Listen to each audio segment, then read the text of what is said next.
Le petit diable de Da Vinci, de Caroline Peffer. Avant-propos, ce roman est une fiction se basant sur les mœurs de la Renaissance, différentes de notre société. Elle se base sur la vie de Leonardo da Vinci et se concentre sur sa relation avec son apprenti Gian Giacomo Caprotti surnommé Salai, petit diable en italien. L'auteur décline toute responsabilité sur le caractère de Salai. Il s'agit d'un personnage historique décrit dans les textes comme impertinent, insolent, voleur, égoïste et menteur. Soyez donc indulgente. Enfin, ce récit n'étant pas une biographie ni une thèse historique, mais bien une fiction, j'ai pris quelques libertés par rapport à l'histoire officielle. Certains événements, dates, réactions ou âges des personnages sont susceptibles d'avoir été modifiés.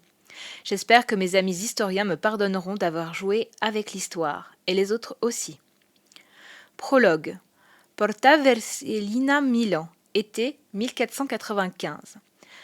Avant de rencontrer Leonardo da Vinci, on m'avait toujours considéré comme inculte, ignorant et bon à rien. Après ma rencontre avec Leonardo da Vinci, je compris que j'étais bel et bien inculte, ignorant et bon à rien, mais que cela pouvait plaire. Pire encore, l'artiste et propriétaire, dont mon père ne cessait de louer les qualités, était prêt à dépenser de l'argent pour m'acheter. Moi, le fils dont on ne savait que faire, l'inutile, le voleur, l'ingrat. Celui que son père chassait avec ses pieds quand il volait des grappes de raisin dans son précieux vignoble qu'il entretenait avec la passion et la patience d'un orfèvre. Celui à qui on donnait des coups de bâton pour qu'il lui obéisse. Celui que l'on jugeait responsable de la mort de sa défunte mère. Allongé contre la terre rêche et sèche, les vêtements sales et déchirés, j'étais occupé à dévorer un à un des raisins au goût sucré, quand les bottes de mon père se présentèrent à quelques centimètres de mon visage.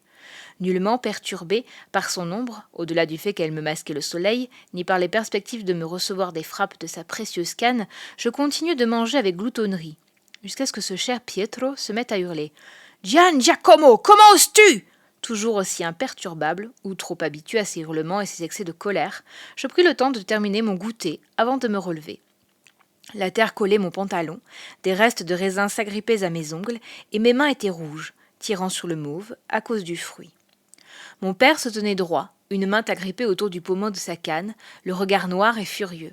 Lentement, un sourire insolent sur le visage, j'époussetai ma chemise et m'essuyai les mains sur mon pantalon. À cet instant, s'il retenait sa haine, ce n'était pas par bonté d'âme. Mon paternel était accompagné par un homme d'environ 40 ans, très distingué et qui me fixait. Mon regard s'attarda sur ce monsieur, sans doute venu de la ville, qui portait un sac sur l'épaule, d'où dépassaient des carnets, des crayons et des pinceaux. Cet accoutrement me sembla étrange, et en inadéquation avec le décor. J'étais plus habitué à avoir des employés, éventuellement des domestiques, que des personnes de son rang. J'apprendrai plus tard que ce jour-là, le maître italien s'était ainsi vêtu pour faire honneur à Francesco Sforza, chez qui il livrait commande d'une statue équestre. En temps normal, il était beaucoup moins apprêté. « Gian, réponds-moi quand je te parle !» hurla de nouveau mon père. Je bâillai à m'en décrocher la mâchoire, puis haussai les épaules. « Vous m'avez posé une question ?» arguai-je l'air le plus innocent possible. Je savais que cela le mettait en rage quand je souriais et répondais avec arrogance, mais j'aimais jouer les imbéciles, cela m'amusait. Dans ce rôle, j'excellais. « Jeune impertinent !» éructa-t-il. « Tiens-toi droit et baisse les yeux !» En soufflant, je m'exécutais. Tout cela m'ennuyait. Je me trouvais bien, il y a quelques instants, assis sous ma vigne. Le soleil baignait mon visage de chaleur, je prenais des couleurs, j'entendais le bruit des cigales et je profitais de ce bel après-midi de fin d'été. Tout était parfait, avant que mon géniteur ne vienne troubler cet instant paradisiaque. Pour faire bonne figure et éviter de l'énerver davantage, je fixai mes chaussures, sales elles aussi, et battis du pied. « Ce n'est pas grave, Pietro. Laissons ce jeune garçon tranquille, entendis-je. Incapable d'observer mes pieds plus longtemps, c'était vraiment très ennuyant, je relevai les yeux vers l'homme qui parlait. Maintenant que je le regardais de plus près, ses traits ne m'étaient pas inconnus. Il me sembla alors me rappeler que mon père avait évoqué une visite lors du dîner hier soir. Lisandro, mon aîné, en avait parlé durant des heures, vantant les talents d'un prétendu génie florentin. Puis Arturo avait demandé s'il s'agissait de celui possédant les terres sur lesquelles nous vivions. Mon père avait acquiescé. Moi, je m'étais contenté de dévorer mon assiette, si bien que la majeure partie de la conversation m'avait échappé. Maintenant que je m'en souvenais, il était vrai que le propriétaire du domaine devait passer. Il se trouvait à Milan pour quelques jours et effectuait un contrôle qualité sur ses vignes. J'observai encore plus attentivement ce dernier et me rendis compte que le visage correspondait effectivement à celui exposé au-dessus de la cheminée du petit salon. Une barbe de quelques jours, des traits frins, les bras forts et musclés, sans doute rompus à l'exercice de la sculpture et de la peinture, des cheveux bruns tirant sur le gris et des yeux couleur olive, vertes les olives. Je compris alors qu'il s'agissait de Leonardo da Vinci. « Il devrait être à l'étude, » indiqua mon père au propriétaire. « Diane, que faisais-tu allongé sous cette vigne ?»« Je prenais le soleil et mon goûter, » indiquai-je. Dans un imperceptible mouvement, pour celui qui n'est pas habitué à recevoir des coups, je perçus celui des bras de mon père. Par instinct, je reculai d'un pas, prêt à m'échapper. Mon geste n'échappa pas au maître Leonardo da Vinci. Il porta son attention sur Pietro, puis posa ses doigts sous son menton, bien dessiné, légèrement carré, comme s'il réfléchissait. J'en profitai pour lui subtiliser un pinceau. Je commençais à trouver le temps long, et j'aurais voulu m'enfuir, d'autant que je n'étais jamais à l'aise en présence de mon géniteur. J'allais le faire quand le maestro demanda « Pour combien de florins me le laisseriez-vous » ?« Je vous demande pardon » s'exclama mon père surpris. Pour une fois, surprenant la première et la dernière, mon géniteur et moi étions aussi étonnés l'un que l'autre. « Aussi impertinent soit-il, mon fils n'est pas à vendre » rétorqua mon père. Mon cœur se serra de gratitude. Comptais-je finalement un peu à ses yeux ? Du moins, pas à n'importe quel prix, ajouta-t-il. L'élan d'espoir qui m'avait saisi s'éteignit, comme une flamme consumée. J'étais bien une charge pour lui, dont il pourrait se débarrasser moyennant une certaine somme. Je m'en voulus d'avoir cru une seconde qu'il tenait à moi. Je me crispai, les mains agrippées autour du pinceau que je cachais dans mon dos, le cœur transpercé par ces mots. Comme toujours, je n'avais aucune valeur d'après lui, sinon marchande. Mes frères comptaient beaucoup plus. Eux au moins ne lui faisaient jamais honte.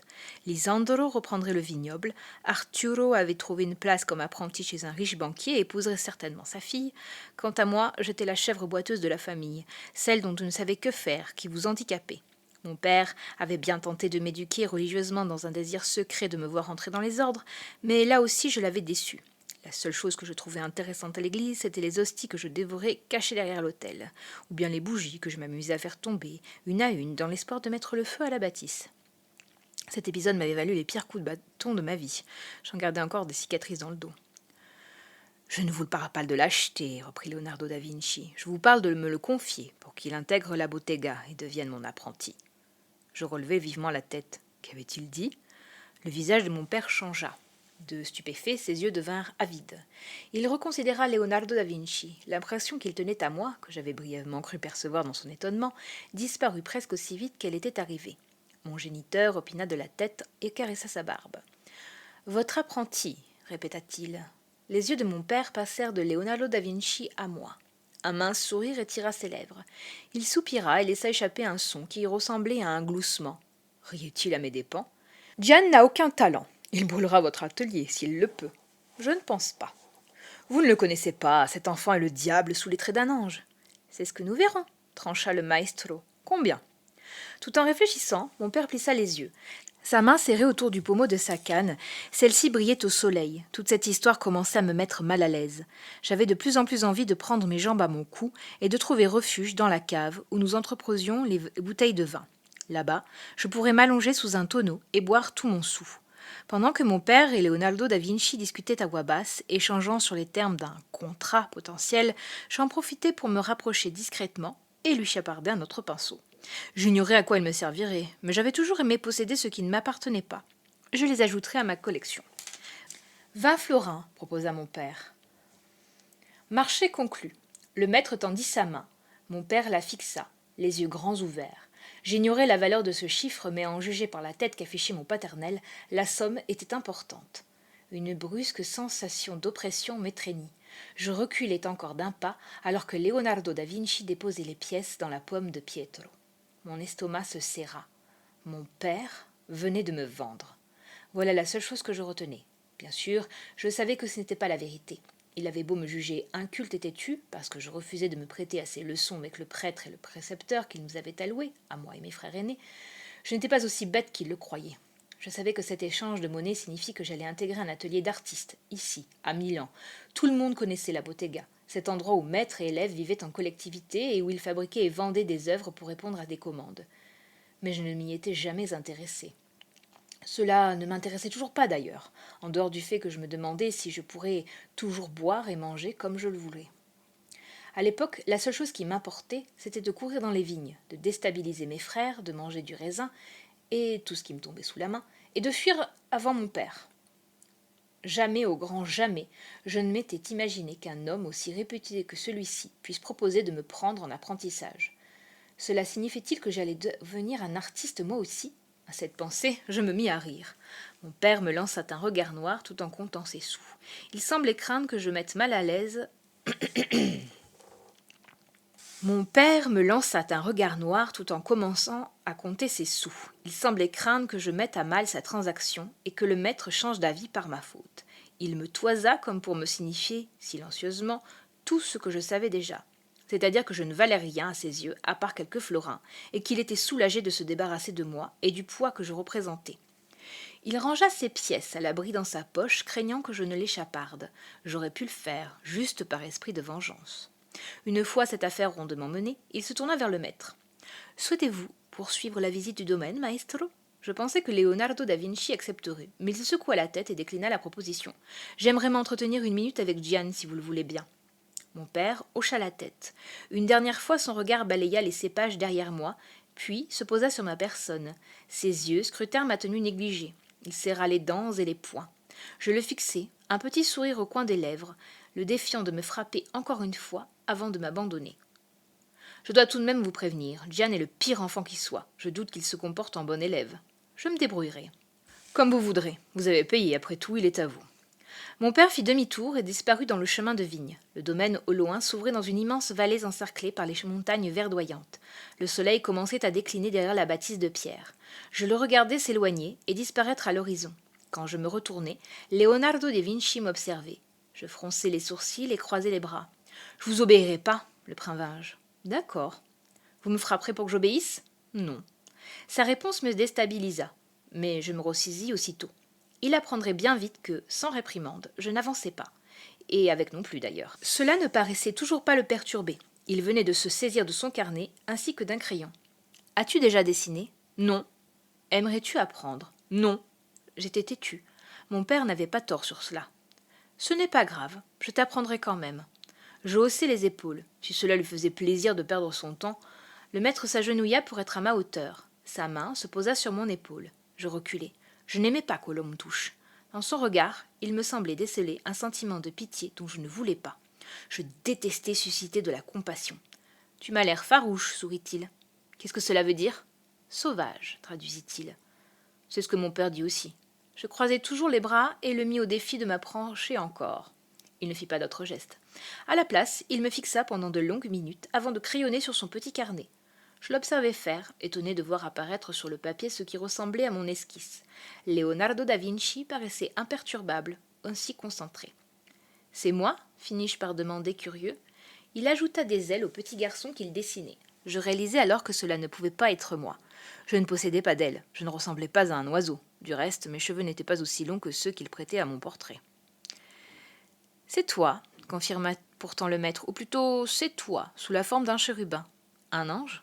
Il hocha la tête. Malgré moi, je souris. Alors c'était cela que je lui évoquais. Je sortais de l'enfance. Mes traits poupons mêlaient à la fois le masculin et le féminin. Un visage que plusieurs des amis de mon père avaient plusieurs fois qualifié d'angélique, avant de fuir devant mes manières grossières et mon impertinence. Déjà enfant, je savais que j'étais beau.